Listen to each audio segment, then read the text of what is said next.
Hi, and welcome KCAW listeners at 100.7 FM, or of course online at kcaw.org, Brookings, Oregon. Hi to our syndicated listeners at KZZH 96.7 FM, Access, Humboldt, Eureka, California, and a special welcome to our listeners at KSKQ 89.5 FM, Ashland, and 94.1 FM, Medford, Oregon. This is Joyously Free Radio Gadio with me, Joanie Lindenmeyer, the best-selling author of None Better, an amazing love story, and the co-author of Joyously Free and Healing Religious Hurts. I'm so glad that you are tuning in today. I'm a resident of Harbor, Oregon, a retired high school teacher, a recent author, and with friend and film producer Michael Gorse, created a short film called Wowzer, premiering August of this year. So stay tuned for more information. But most of all, right now, I love life and love being the producer and host of this high-energy, joyously free Radio Gadio show, so named by Will and Viv. This show talks about LGBTQ plus stories and tips, along with religion, church, faith, spirituality, and joy. Yes, simply said. The purpose of the show is to share, to radiate and spread that abundant joy and freedom, hence the title, Joyously Free. It's also the second book title that I've co-authored with Elizabeth Ann Atkins of Two Sisters. But in this Radio Gadio broadcast, just as in my everyday life, there will be no hate speech, no hate behaviors, and no bullying. It will be blasted with the 3 C's: courage, confidence, and collaboration. Together, let's sparkle and seek understanding. Let's think out of the box, or no boxes at all. Let's be open-minded as an open parachute. As with every broadcast and with every day that I live, I begin my daily world with a salutation that I call, "It's a brand new day." I'll say it's a brand new day, and your response is, "It's never been lived before." So let's see how we can do. Here we go, everybody. It's a brand new day. It's never been lived before. Yes, I love that. And I love saying that every morning as soon as I jump out of bed. Carol and I did that for 40 years. Did you know that, everybody?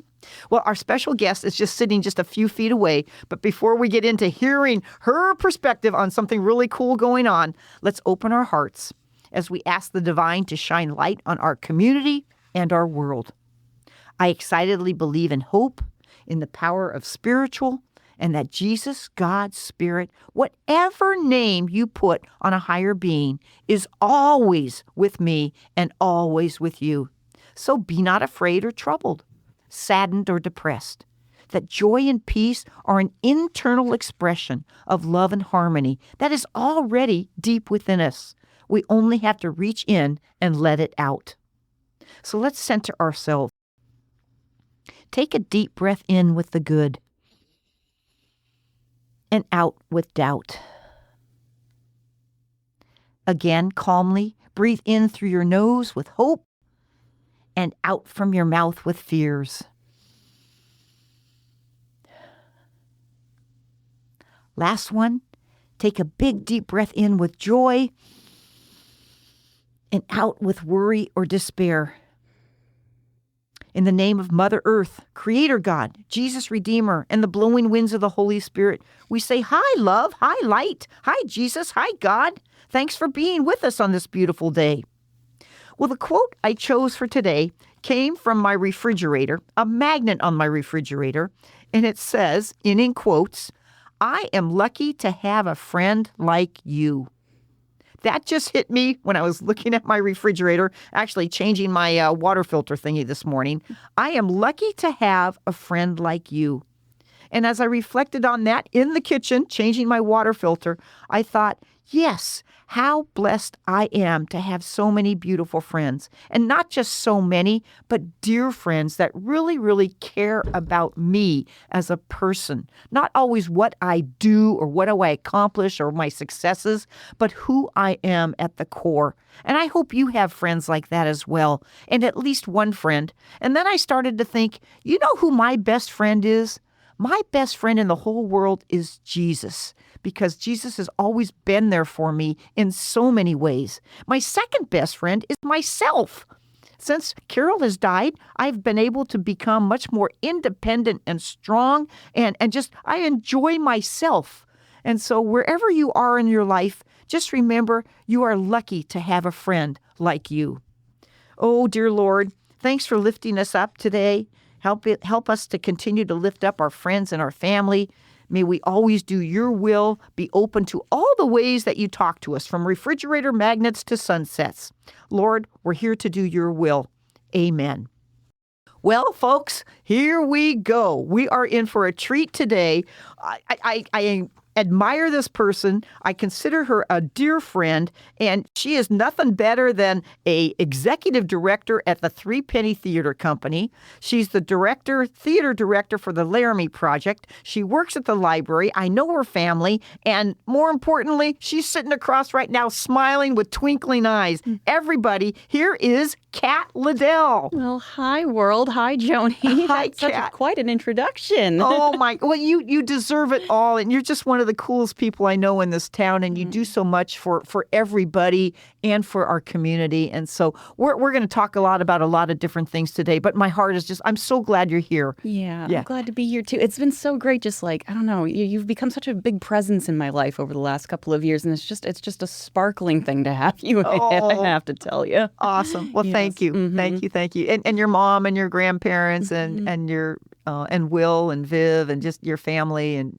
just incredible. I didn't know they named the radio Gadio. I didn't know that was the credit to my little brother. And Viv. I love that. They That's did. great. Oh my gosh, it was a hilarious scene. That's wonderful. Yes, for sure. So meanwhile, let's just start with the basics. How are you doing today? Today, it's a beautiful day. I woke up just feeling like, what a beautiful day is it today? And I got to do my own centering exercises today and sit with myself and my breath for a few minutes before I have my coffee. So it's been good. It's off to a late start, but a good start. You know? Good. I'm doing good today. Good. That's good. And you just talked about that breath. Yeah. And so everybody, as you're listening today, just breathe and listen in, because we've got a heavy-duty topic, but also just a very meaningful topic. Kat, I know you're super involved as the director of the Laramie Project. Would you jump right in and talk to us about the storyline? And then I want to talk to you about your director roles. Yeah. But what's the Laramie Project? So the Laramie Project is centered around an event that happened in the fall of 1998. For younger folks may not be as familiar with it, but if you were around, and especially an adult in the late 90s, you probably couldn't have escaped this being in some form on your news channels. There was a young man named Matthew Shepard. He was an openly gay college student. And in October of 1998, he ran into two gentlemen at a bar. Through details that aren't entirely clear, they offered him a ride home. When they got him into their truck, they beat him viciously and robbed him, and then tied him to a buck-style fence on the outskirts of Laramie, and essentially left him to die. He was out there for about 18 hours in the cold and the wind before a passing bicyclist found him and called for help. But unfortunately, his injuries were too severe, and after a struggle of several days in the hospital, he ultimately died. And so there was a media frenzy around this when it happened. At the time, there was no hate crimes legislation. And this was the murder trial for Aaron McKinney and Russell Henderson, is what sparked a couple years later the passing of hate crime legislature for things like identity and race and other protected statuses. So it had a huge impact on our legal system today. It had a profound impact on the town too and the community, and that sometimes gets lost in the discussion. So what happened is, when this was occurring, this group called the Tectonic Theater Project, they do more experimental theater, and they do a lot of documentary-style theater. And as this was happening, they decided that they would come out to Laramie, Wyoming, and see if people would be interested in talking about what they were experiencing and what they were processing as a community. So they did several visits over the course of about 2 years, and they conducted more than 200 interviews with members of the town. It turned out people did want to talk about what was going on. And it was people from all walks of life, people who knew Matthew directly, people who knew the murderers directly, other people who were just impacted in different ways. And it covered a broad spectrum of viewpoints on homosexuality and whether they thought it was right or wrong. A lot of things that came through out of that was whether people agreed with it or not. They recognized just the awfulness of what had happened, and that's not how you treat a human being, no matter what. And that was kind of a through line that came through through the course of those interviews. And they turned the content of those interviews into a play, which is what we're producing this July. Oh, and I'm so impressed that you're going to be the one directing it. Mm-hmm. And I'm getting choked up here. I remember that so clearly. And personally at that time when this happened, Carol and I, we were scared. We were scared spitless. We're living in a rural town. This was in a rural town. And you never know what ugliness can come out of people and what they can do. But then also you have a massive amount of love and empathy and compassion that came from others. And this is just heart-wrenching. And so I am so thrilled and anxiety-filled, I guess is the word, that you're bringing this to our town, because this is a really good place to show something that is real. That is real. So how did you get involved in wanting to choose this Laramie project? Yeah, it's been a journey from just like having it be an idea at essentially at a pitch meeting a couple of years ago for shows to produce at Threepenny, because we don't shy away from the tough topics, and we usually try to do at least one show a year that's on the more serious end of things, or seems to like be touching on a broader community conversation of some sort. But the first person to pitch it was one of our board members, Lori Pepsis, who is a retired theater teacher and had actually been in a production of the Laramie Project back in Texas before she moved out to Oregon. So that show was very near and dear to her heart. And she initially wanted to produce it. But at the time, we were still a relatively fairly new theater company. We were only about a year and a half old. And we decided to shelve it for the time being because, one, like we were focusing on small cast shows. This has a cast of anywhere from 8 to 20 actors, you know. But also, two, it seemed like in the last few years, I know it's something that is very present in the queer community, that there's been after a period of like relative calm, like a growing amount of backlash, or it feels like things are backsliding in a way, and some of that hate is beginning to come and boil up again and become more present, you know. And in the last couple of years, people said, well, I'd be interested in being in that or seeing a production of that, but I'm kind of scared of what will happen if or like what people will say to me if I'm in a play like that. And so we sat on it for a second. I was like, well, if people are not interested in producing it, we won't produce it. But then there seemed to be a mood shift in like the spring of this year. I don't know what it was. It just felt like a moment of intuition. Occasionally, I sit in on the Southern Oregon Coast Pride event planning committee meetings, because Threepenny does like helps with entertainment and stuff, and we sponsor stuff all the time. And I just had a feeling while we were sitting in a Pride planning meeting, when it got to like just an open discussion time, I was like, hey, like, you know, a couple of years ago we were thinking about producing this. It seems like things are changing now. Like, how do you feel about producing this now? Like, just to a group of people here, like, how would you feel about like having any ties to this production?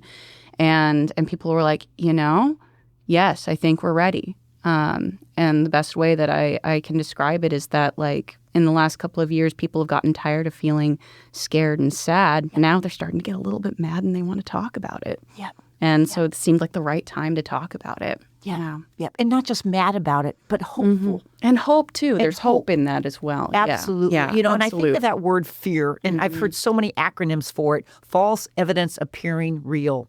False energy appearing really real. And what's the opposite of fear? What do you think the opposite of fear is, Kat? I mean, like for me, it always for me comes back to hope. It does. Yeah. Like fear is where you like kind of kick back and kind of let yourself be embraced by despair. There is no hope left, but if you let hope shine, then there's a hope that there's change coming too. Exactly. Yeah. Exactly. And love always wins. Love always wins. So you figure 8 to 20 actors, local actors that are going to be playing these different parts. Can you talk a little bit about some of the parts? Yeah, absolutely. So this cast of 8 to 20 actors for our production, we have 14, maybe 15, now 15. We have 15, yes. Okay. And this group of actors is responsible for portraying about 79 unique people on stage throughout the course of the production. Some of those roles include members of the theater company, the Tectonic Theater Company, that a host of our actors will portray on stage. And then those were the ones that interviewed. Yeah, they interviewed all the residents of the town. They were there and present, and they kept journals. So sometimes their journal entries come up and how they're thinking and feeling as they're going through this process and witnessing all of this, all this tension that's happening in the community. But they also, the people they interview run the gamut from the law enforcement officers who responded to the crime and investigated the case, a variety of faith leaders, from a Unitarian minister to a Mormon ecclesiastical leader to a Baptist preacher, and then but also people who knew Matthew Shepard, like his friend Romaine Patterson, who actually went on. She counter protested when Fred Phelps of the Westboro Baptist Church appeared at his funeral, and she had the idea to create giant angel wings to block him from view, and she created an organization called Angel Action Network, and so she said in her interviews, around the time this happened, she thought, well, I want to be a rock star when I grow up. She's 19 years old, And then, but later, after going through all of that, she was like, no, activism is where I'm supposed to be. Yeah. Awesome. Yeah, so it really, that had a direct impact on her life, and she took that tragedy and the grief that she was feeling and turned it into something positive. Cool. Yeah. Will we have somebody representing Matthew Shepard's parents? Yes. There is content from Dennis Shepard, Matthew Shepard's father, in the play itself. You get to hear a portion of his impact statement that was delivered to Aaron McKinney. And how about actors acting the murderers, the two? Yes. One of our actors is taking on the task of playing each of the murderers. Oh, wow. So he'll go from... That's going to be intense. Yeah. In one act playing Russell Henderson, to in the next act playing Aaron McKinney, and portraying how they seemed to be emoting at the time. Wow. Yeah. Wow. Yeah. Wow. How they spoke with prosecutors and with their defense teams. Yeah. Yes. Kat, can you give a shout out to some of the actors that are in the Laramie Project production? Absolutely. Yeah, we have an incredible group. So there are some very familiar faces from around town. If you're a theater-going person, one person that I'm really excited to have in the cast with me is one of our also Threepenny founders, Victoria Weller.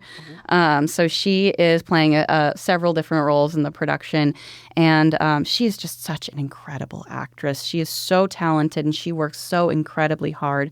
And she comes from a professional background too, so she's a wonderful mentor to many of the actors in the cast who some of them, they're on stage for the first time.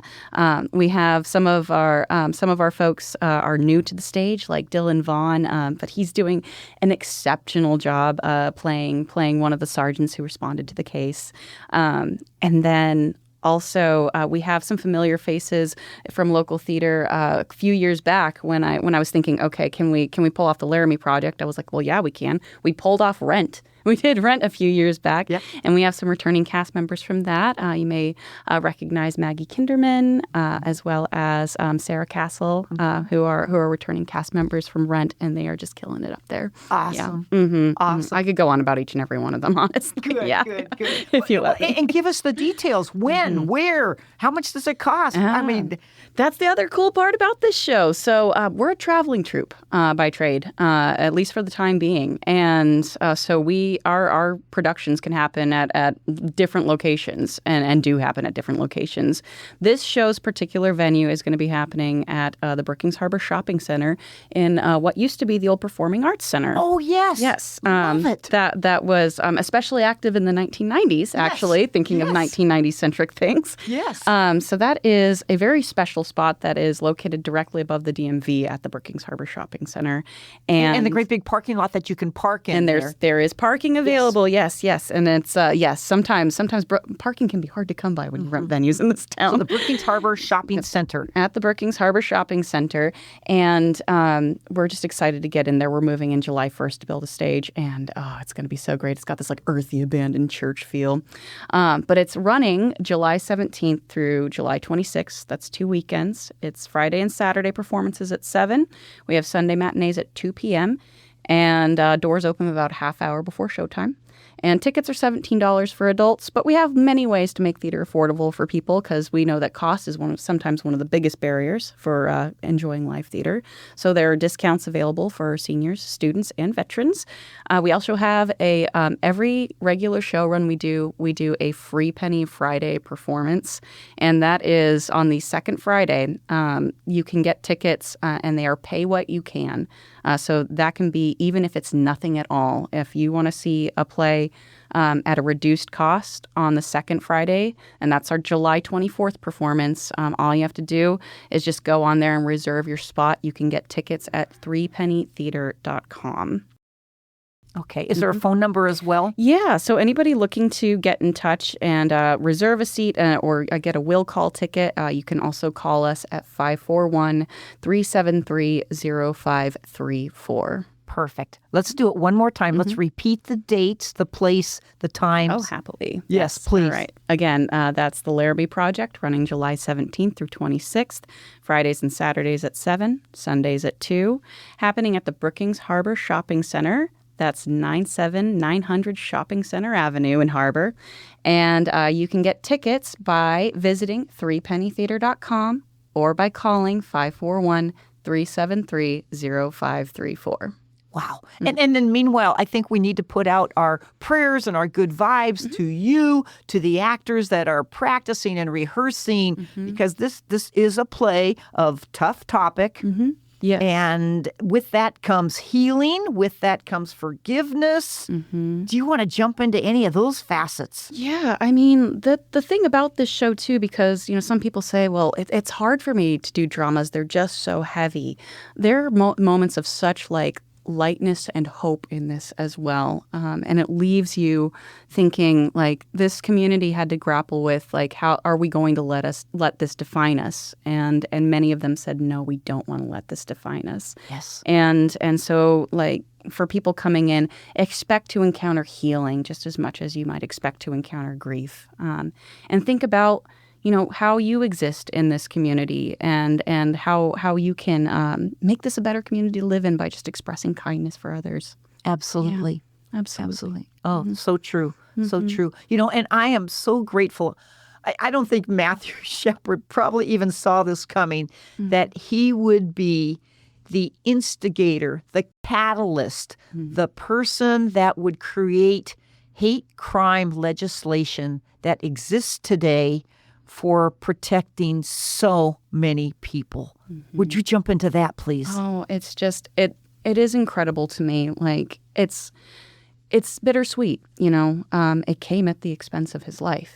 But on the other side of that, you see all the people who loved him go in response to such tragedy, say that they're not going to let his life go to waste. And it became something that people can now turn to, at least for some hope and some protection in times that are, things have seemed dark the last couple of years, but it's things like that give us hope.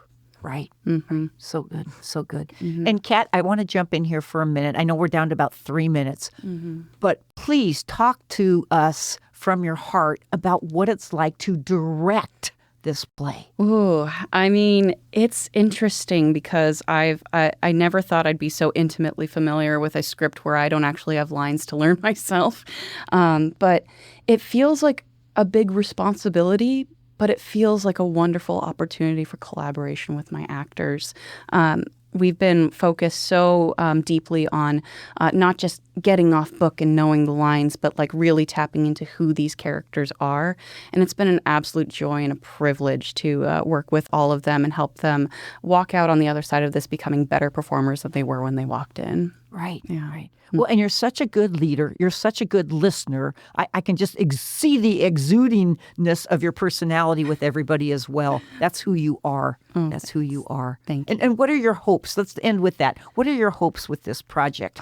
With this project, my real hope is that we always want to do theater that no matter what kind of conversation, that sparks conversation with people.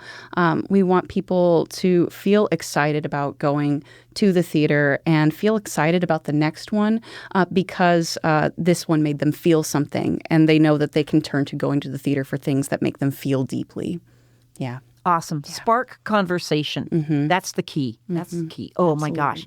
Kat, I want to thank you from the top of my heart, the bottom of my heart, my whole big heart for being here, for being so articulate of what you're doing, and the Laramie Project. So all you actors out there, just keep going strong. Mm-hmm. Oh, thank you, Kat. Yeah. Thank you so much. Thank you so much for having me. Absolutely. And let's thank you, the beautiful listeners here on the gorgeous coast of Southern Oregon and Northern California, and of course the majestic Rogue Valley, for being with us in this joyously free manner. We hope that you've been inspired and challenged, and maybe you can look this up on YouTube, or even better, show up at the door. We want to see you in the seats. Yes, attend the Laramie Project. High tens to you, Kat. Oh, my gosh. Let's thank the KCIW team, Tom Bozak, Mike Gorse on sound, Candace and Rose for making this happen. Let's focus on KZZH in Humboldt County, KSKQ over in Ashland and Medford. Please listen to this. Send people. Let's have everybody show up for the Laramie Project. A big shout out to the radio hosts and sponsors of this show, Steve Van Cleve, Sally and Todd Roy. And maybe we need to give a shout out to Amanda Whittemore. Haven't talked to her in a while, but she is a great show and a great person, and I bet you she'll be there. So on behalf of all of us here, we just want to say to Kat one more time, thank you, and smile big, wear bright colors. It's your day.